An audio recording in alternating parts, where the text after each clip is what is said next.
बिस्मिल्लाहिर्रहमानिर्रहीम, अस्सलाम वालेकुम। सबसे पहले मेरी तरफ़ से जश्न आज़ादी मुबारक। आज मैं आपके साथ बहुत ही मज़े के 14 अगस्त के हवाले से केक की रेसिपी शेयर कर रही हूँ। बहुत ही मज़े का और बहुत ही यम्मी बनता है ये। आप इसको 14 अगस्त पे ज़रूर बनाकर ट्राई करें और जो है 14 अगस्त सेलिब्रेट करें। और बहुत ही मॉइस्ट, बहुत ही सॉफ्ट बनता है। और इसको जो है मैं विदाउट ओवन बनाऊँगी। विदाउट ओवन भी बहुत ईजीली बन जाता है। तो चलिए आए रेसिपी शुरू करते हैं।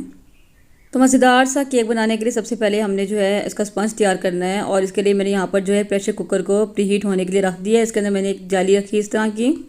आप कोई सा भी स्टैंड या कोई जाली या कोई स्टील की प्लेट भी रख सकते हैं। और जब आपने केक बनाना शुरू करना है तो उससे पहले आपने इसको प्रीहीट होने के लिए रख देना और इसके अपने रबर जो है निकाल देंगे। उसके बाद मोल्ड तैयार कर लेंगे। 8x8 इंच का मोल्ड है मेरे पास। और मैंने इसके जो है इसके साथ मैयर करके मैंने इस तरह राउंड में इसका बटर पेपर कट कर लिया इसके नीचे रखने के लिए।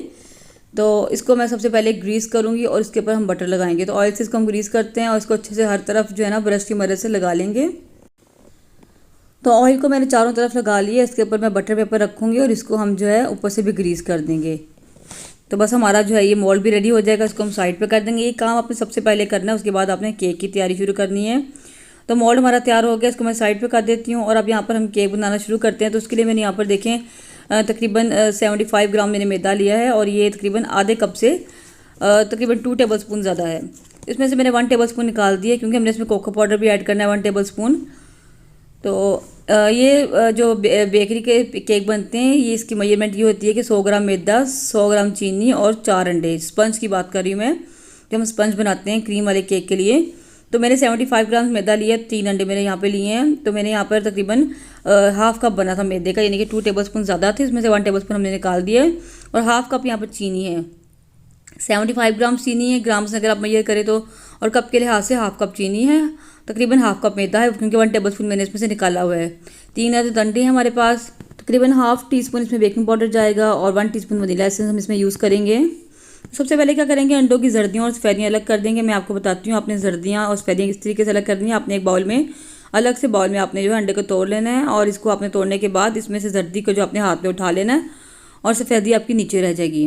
तो आपने इसको अलग बाउल में इसलिए करना है कि जब आप सफ़ेदियाँ अलग करते हैं उसमें अंडे जर्दी का जो है ना एक भी पार्ट नहीं जाना चाहिए। अगर ज़रा सा भी हिस्सा जर्दी का उसमें जाएगा तो आपकी सफ़ेदियाँ बिल्कुल नहीं फूलेंगी और ना ही पानी होना चाहिए उसमें बिल्कुल भी। ठीक है, ये देखिए इस तरीके से जर्दी हमने अलग कर ली है। और इसी तरह मैं आपको एक दूसरा अंडा भी तोड़ कर दिखाती हूँ कि अगर आप इस तरह नहीं तोड़ना चाहते तो आप किस तरीके से तोड़ेंगे। ये देखिए आपने अंडे को दरमियान से तोड़ना है और आपने इस तरीके से ऊपर नीचे करते हुए इसकी जर्दी आपने जो है अंडे के अंदर ही रहने देनी है और सफ़ेदी नीचे गिर जाएगी खुद ब खुद। तो इस तरीके से भी आप अलग कर सकते हैं। तो इस तरह तीनों अंडों की सफ़ेदियाँ और जर्दियाँ मैं अलग कर लूँगी।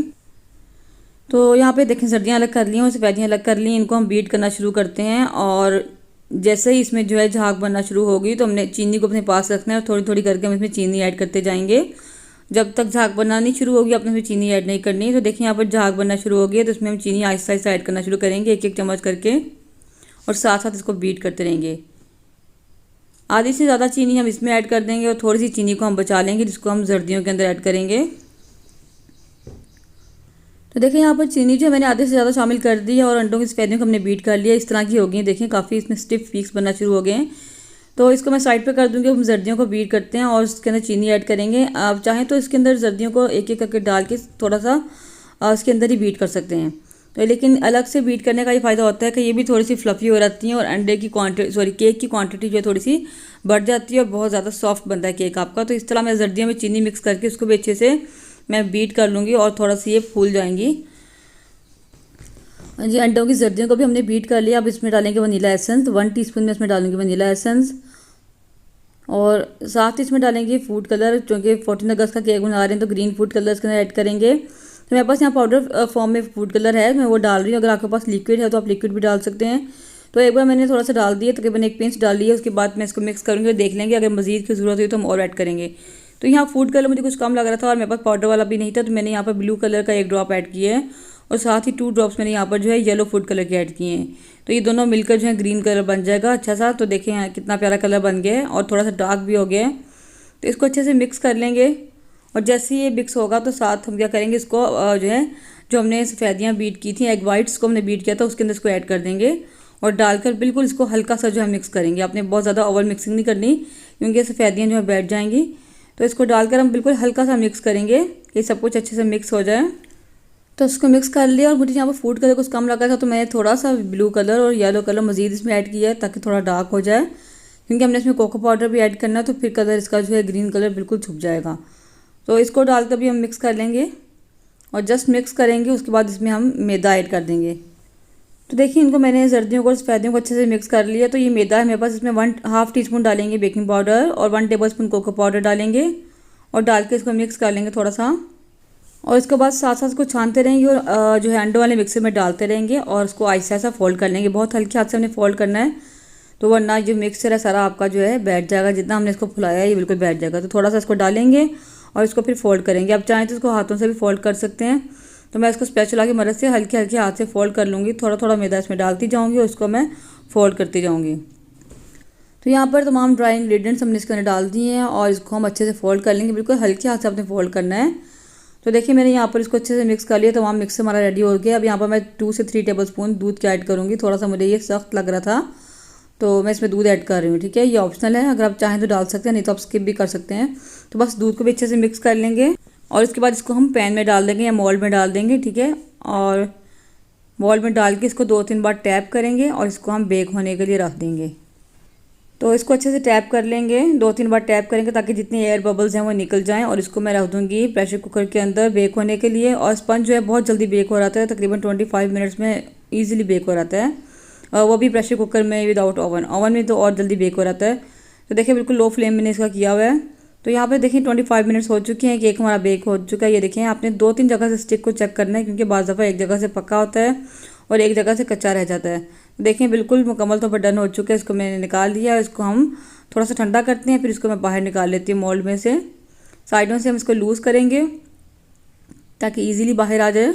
अच्छा, मैंने इसका इसी क्वांटिटी पे एक केक और बनाया था, क्योंकि मुझे इसकी हाइट ज़्यादा चाहिए थी। अगर मैं चाहती तो इकट्ठा केक बना सकती थी, लेकिन मेरे आइडिया नहीं था कि मैंने डेकोरेशन कैसे करनी है। तो बाद में मुझे ये ख्याल आया कि मुझे ड्रिपिंग करनी है, तो मुझे हाइट ज़्यादा चाहिए, तो मैंने एक केक मज़ीद बनाया था। तो अगर मैं इसको इकट्ठा बनाती तो फिर मैं 100 ग्राम मैदा, 100 ग्राम चीनी और 4 अंडे लेती, तो मेरी 3 लेयर ईजिली बन जानी थी। तो वो मैं फिर यानी कि मुझे इसलिए एक केक मज़ीद बनाना पड़ा। तो अगर आप इसकी यही क्वांटिटी रखना चाहते हैं तो आप इसको छोटे मोल्ड में भी बना सकते हैं, उसकी हाइट ज़्यादा हो जाएगी आपकी। यहाँ पे अगर आप इसकी हाइट इतनी ही रखना चाहते हैं, 2 लेयर्स आपकी इजीली बन जाएंगी। बहुत अच्छा केक, नॉर्मल केक इतना ही होता है, लेकिन मैंने हाइट ज़्यादा रखनी थी तो मैंने 2 दफ़ा बनाया है। देखिए मैंने इसको मोल्ड से इजीली निकाल लिया और ऊपर से बटर पेपर हटा दिया है। इसको हम ठंडा कर लेते हैं, तब तक हम इसकी आइसिंग की तैयारी कर लेते हैं। तो यहाँ पर मैंने तकरीबन जो है 1 कप क्रीम ली, यानी 250 ग्राम। वैसे मैंने टोटल क्रीम 400 ग्राम ली थी, लेकिन यहाँ पर 250 ग्राम लिए, क्योंकि at a time cream whip करना ज़रा मुश्किल हो जाता है और अच्छे से विप नहीं हो पाती। तो मैंने अभी 1 कप क्रीम का लिए, इसको मैं विप कर रही हूँ। नीचे मैंने बर्फ़ वाला बाउल रखा है, क्योंकि गर्मियाँ हैं तो गर्मियों में ये क्रीम ठीक से बीट नहीं होती, तो इसको नीचे बर्फ़ रखनी पड़ती है। और आपकी क्रीम मुकम्मल तौर पर ठंडी होनी चाहिए, इसके अंदर बर्फ़ के क्रिस्टल्स हों तो ज़्यादा अच्छी बात है। और इसको मैं जो है अच्छे से विप कर लूँगी। तो देखिए मैंने अभी 5 मिनट तक इसको विप किया, तो अभी इस कंडीशन में है, अभी थोड़ी सी ये नरम है। इसको उल्टाएं, स्पैचुला पे तो ये नीचे गिर रही है। हमने थोड़ा सा इसको और विप करना है। इसको इतना विप करेंगे कि इस पर जो है इस तरह लाइंस भी पड़ना शुरू हो जाएंगी और इसके पीक्स थोड़े सख्त हो जाएंगे। देखिए यहाँ पे लाइंस पड़ना शुरू हो गई हैं, लेकिन मुझे भी थोड़ी सी कमी लग रही थी, तो मैंने इसको मज़ीद जो है सिर्फ 30 सेकंड के लिए मज़ीद इसको मैंने बीट किया। और इसको मज़ीद 30 सेकंड बीट करने के बाद मैंने इसको फ्रिज में रख दिया बर्फ़ समेत ही, ताकि ठंडी रहे, गर्म ना हो जाए। तब तक हम अपने केक देख लेते हैं। ये देखिए मैंने एक और केक बेक कर लिया था। तो अगर आप चाहते हैं कि आपके पास ये बड़ा मोल्ड नहीं है, तो आप छोटे मोल्ड में बनाएंगे तो उसकी हाइट खुद ब खुद ज़्यादा हो जाएगी। तो आप इसको छोटे मोल्ड में बना सकते हैं, वो बड़ा बनेगा, यानी इसकी हाइट ज़्यादा होगी। और अगर आप 2 केक बनाना चाहते हैं और ज़्यादा हाइट रखना चाहते हैं, तो फिर आप 2 केक बना सकते हैं। तो यहाँ पर मैंने 2 केक बनाए थे। तो ये बिल्कुल भी ज़रूरी नहीं है, ऑप्शनल है। आप चाहें तो सिर्फ 1 केक ही बना सकते हैं। थोड़ा सा इसकी हाइट ज़रा कम होगी, मुझे ड्रिपिंग करनी थी, इसलिए मैंने इसकी हाइट थोड़ी ज़्यादा रखी। तो केक को इस तरह हम दरमियान से जब कट कर लेंगे, और अगर इसका लेवल बराबर नहीं भी होगा तो कोई प्रॉब्लम नहीं है, हम जब क्रीम लगाएंगे तो हम इसको एडजस्ट कर लेते होते हैं। तो दूसरा केक भी मैंने इस तरह काट लिए और इस तरह 4 लेयर्स बनी है, लेकिन मैं इनमें से 3 लेयर्स बनाऊंगी और 1 लेयर हमारी बच जाएगी, वो बाद में यूज़ कर लूँगी। सबसे पहले हम नीचे टर्न टेबल पर क्रीम लगाएंगे, ताकि ये क्रीम इसलिए लगाते हैं ताकि केक भी आपका साथ स्टिक हो जाए और ये हिले नहीं आइसिंग करते। इसके ऊपर हम जो है मेरे पास पाइनएप्पल का सिरप है, जो पाइनएप्पल के डब्बे में से निकलता है, उसी को मैंने यूज़ किया है। अगर वो कम हो तो इसके अंदर आप पानी और चीनी मज़ीद ऐड कर सकते हैं। इसको अच्छे से सॉक कर लेंगे, बहुत अच्छे से सॉक करना है आपने, ताकि अच्छे से केक नरम हो जाए। और आपने केक को 1 दिन पहले बना कर रखना है स्पंज को, उससे आपका स्पंज केक बहुत अच्छा बनता है। तो देखिए मैंने यहाँ पर क्रीम को लगा लिया था पाइपिंग बैग में डालकर, और ऊपर मैं पाइनएप्पल डाल दूँगी और सेकंड लेयर मैं जब लगाती हूँ तो मैं आपको दिखाती हूँ कि क्रीम हमने कैसे लगाई है। आप कोई सा भी फ्रूट डाल सकते हैं, कॉकटेल डाल सकते हैं, आप चॉकलेट चिप्स लगा सकते हैं, कुछ भी आप चाहें तो उसके अंदर फिलिंग के अंदर आप कुछ भी लगा सकते हैं। तो मैंने यहाँ पर सेकंड लेयर रखी है और इसको अच्छे से दबा देंगे ताकि बिल्कुल साथ अटैच हो जाए और साइडों से हम इसको जो है नीट कर लेंगे। उसके बाद इसको भी हम जो है पाइनएप्पल सिरप से सॉक कर लेंगे अच्छे तरीके से। बहुत अच्छे से सॉक करना है, आपने साथ साथ हाथ लगा के देखना है कि आपका केक नरम हुआ है, कहीं से सख्त तो नहीं रह गया। इसको भी मैंने सॉक कर लिया। अब इसके ऊपर हम क्रीम लगाएंगे। पाइपिंग बैग से क्रीम बहुत इजीली लग जाती है, आप चाहें तो उसको वैसे भी लगा सकते हैं, लेकिन ये ज़रा इजी मेथड है, इससे ज़रा इक्वल और एक जैसे लेवल पे लगती है, बिल्कुल बराबर लगती है क्रीम, कहीं से कम ज़्यादा नहीं होती। तो बस पाइपिंग बैग से हम इसको क्रीम लगा लेंगे, टर्न टेबल को घुमाते हुए अच्छे से कवर कर लेंगे हर जगह से। और उसके बाद इसको जो है पैलेट नाइफ की मदद से इसको इक्वल कर लेंगे अच्छे तरीके से। टर्न टेबल को घुमाते हुए हम इसको बराबर कर लेंगे। थोड़ी सी बाहर भी निकलती तो कोई बात नहीं, साइडों से हम इसको बाद में नीट कर लेंगे। अच्छे तरीके से इसको बराबर कर लेंगे हम। और इसके बाद इसके ऊपर पाइनएप्पल डालेंगे। पाइनएप्पल डालकर इसके ऊपर हम दूसरी लेयर रखेंगे। तो देखें ये तीसरी लेयर भी हमने इस पर रख दिया, उसको भी हम अच्छे से सॉक कर लेंगे और साइडों से हम इसको फिर नीट कर लेंगे। ठीक है, तो इसकी साइड भी हम नीट कर लेंगे। सबसे पहले मैं टेबल को साफ़ कर लेती हूँ, जितना जो है पानी वगैरह सिरप इस पर गिरा इसको हम साफ़ कर लेंगे।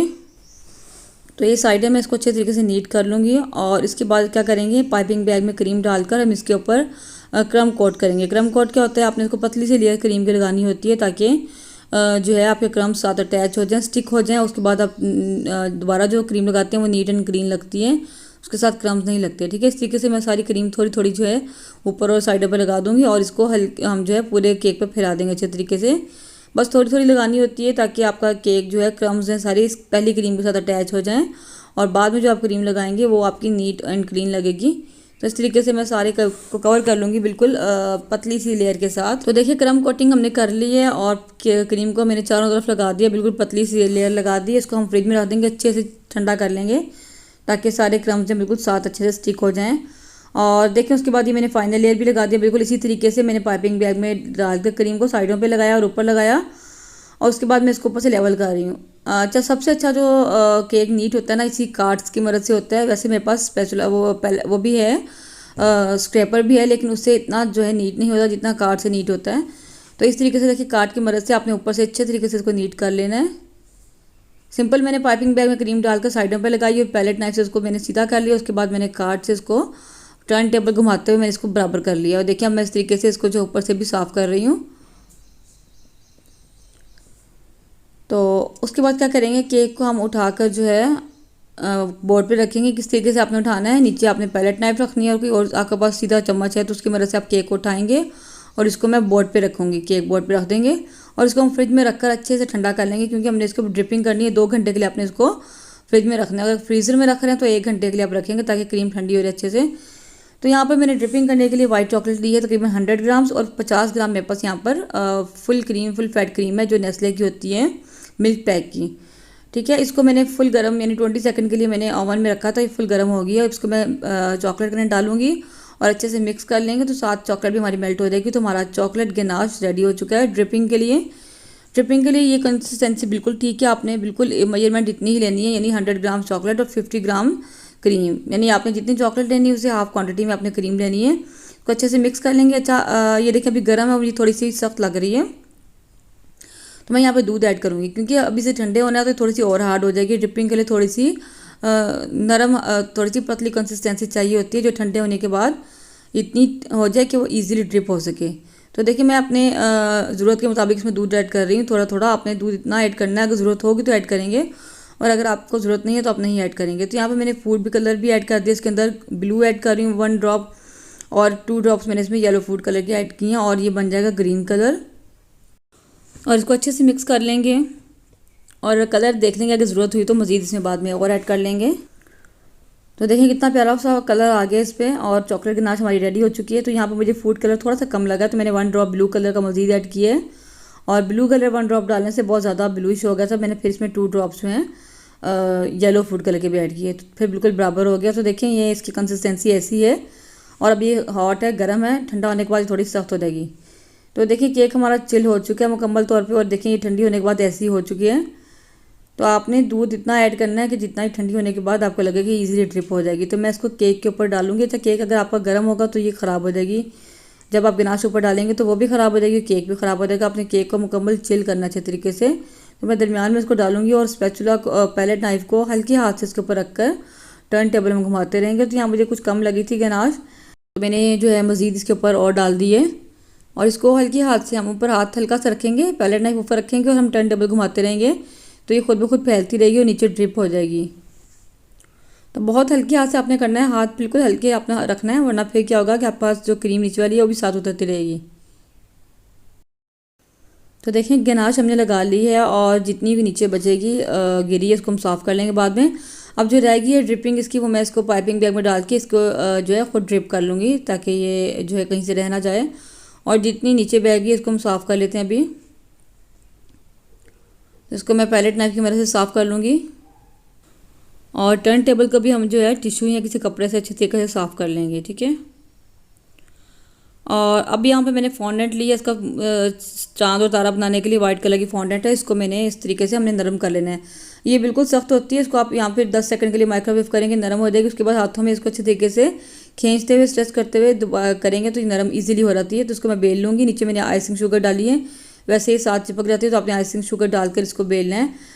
तो इस तरीके से मैं एक राउंड कटर की मदद से इसको पहले राउंड कट कर लूँगी और उसके बाद इस तरीके से देखें बिल्कुल मून की शक्ल बना लेंगे, हम चांद की शक्ल बना लेंगे और उसको काट लेंगे। उसको मैं साइड पे कर दूँगी। अब स्टार बनाएंगे। स्टार बनाने के लिए मैंने जो है इसी को जिसका अंदर से हमने पार्ट निकाला है मून के अंदर से, इसको हमने ले लिया। इसमें स्टार का मैंने यहाँ पर कटर की मदद से स्टार की शेप बना ली है। उसको मैं सेट कर लूँगी अच्छे तरीके से, जो है कॉर्नर्स वगैरह सेट कर लूँगी स्टार के। और इसको हम क्या करेंगे, इसके ऊपर रख देंगे, केक के ऊपर रख देंगे, सेट कर देंगे। तो लीजिए देखें माशाल्लाह हमारा जो है केक रेडी हो चुका है। अब इसके ऊपर मैं जो है पर्ल्स डालूंगी, सिल्वर कलर के पर्ल्स है मेरे पास, वो मैंने इसके ऊपर डाल दिए हैं। और नीचे से स्टार नोजल की मदद से हम बॉर्डर बना लेंगे ताकि नीचे से भी नीट हो जाए। तो लीजिए मज़ेदार सा हमारा केक रेडी हो चुका है। इसको हम ठंडा करेंगे और इसको सर्व करेंगे, बहुत ही मज़े का लगता है। इसको आप ज़रूर बनाएं और रेसिपी कैसे लगे मुझे बताएं। और वीडियो अच्छी लगे तो लाइक ज़रूर करें, शेयर करें। चैनल पर नए हैं चैनल को सब्सक्राइब करना मत भूलें। और अगर मेरे पाइनएप्पल केक की रेसिपी आप देखना चाहते हैं तो उसका लिंक मैं डिस्क्रिप्शन में दे दूँगी और ऊपर आई बटन पर क्लिक करके भी आप देख सकेंगे। तो मिलते हैं किसी नेक्स्ट वीडियो में इंशाल्लाह किसी नई रेसिपी के साथ। तब तक के लिए अल्लाह हाफिज़। दुआ में ज़रूर याद रखिएगा।